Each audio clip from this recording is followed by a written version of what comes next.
స్వామికి బాగా అభిషేకం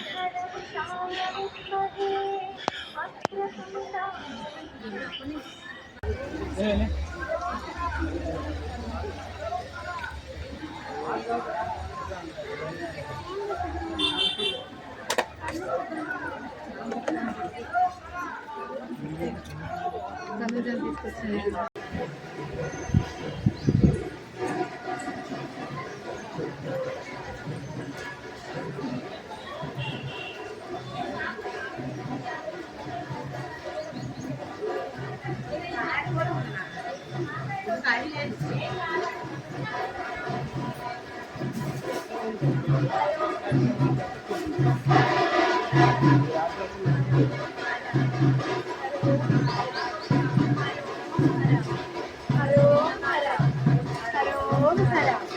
ఎంతో చరిత్ర కలిగినటువంటి విజయవాడ మహానగరంలో మరి వల్లి సమేత సుబ్రహ్మణ్యేశ్వర స్వామివారి యొక్క సన్నిధానంలో వాళ్ళ ఆడికుర్తి నక్షత్రం ద్వారా స్వామివారికి అనేక మంది భక్తులు వేలాది సంఖ్యలో మరి వాళ్ళ ముడుపులు జరుగుతుండడం జరిగింది.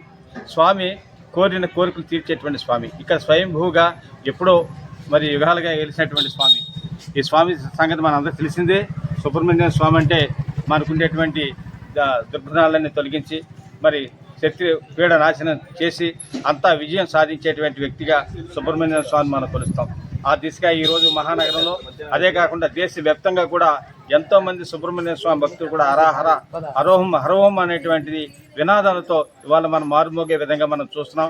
విజయవాడ మహానగరం అంతా కూడా మారుమోగుతూ తిరుగుతున్నాము. ఈ విధంగా మరి సుబ్రహ్మణ్య స్వామి ఆశీస్సులు అందరికీ కలగాలని చెప్పేసి కోరుకుంటున్నాను. మేము సేవ చేయడానికి ఇక్కడికి వచ్చామండి. గత 25 సంవత్సరాల నుంచి ఇక్కడ అన్నదాన కార్యక్రమం అవి జరుగుతున్నాయండి.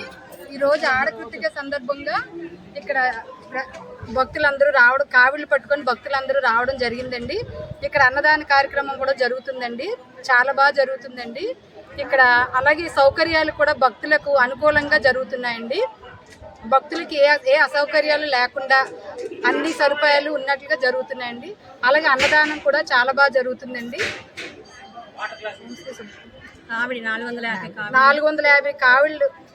450 కావిళ్ళు రావడం జరిగిందండి ఇక్కడికి ప్రస్తుతానికి.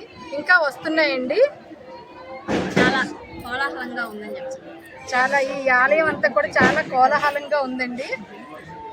అలాగే అందరూ కూడా వచ్చి ఇక్కడ కోరికలు కోరుకున్నట్లయితే అందరి కోరికలు నెరవేరుతాయండి. సంతానం లేని వాళ్ళకి సంతానం కలుగుతుందండి. కళ్యాణం అవలేని వాళ్ళు కూడా వచ్చి ఇక్కడ కోరుకున్నట్లయితే కళ్యాణం జరుగుతుందండి.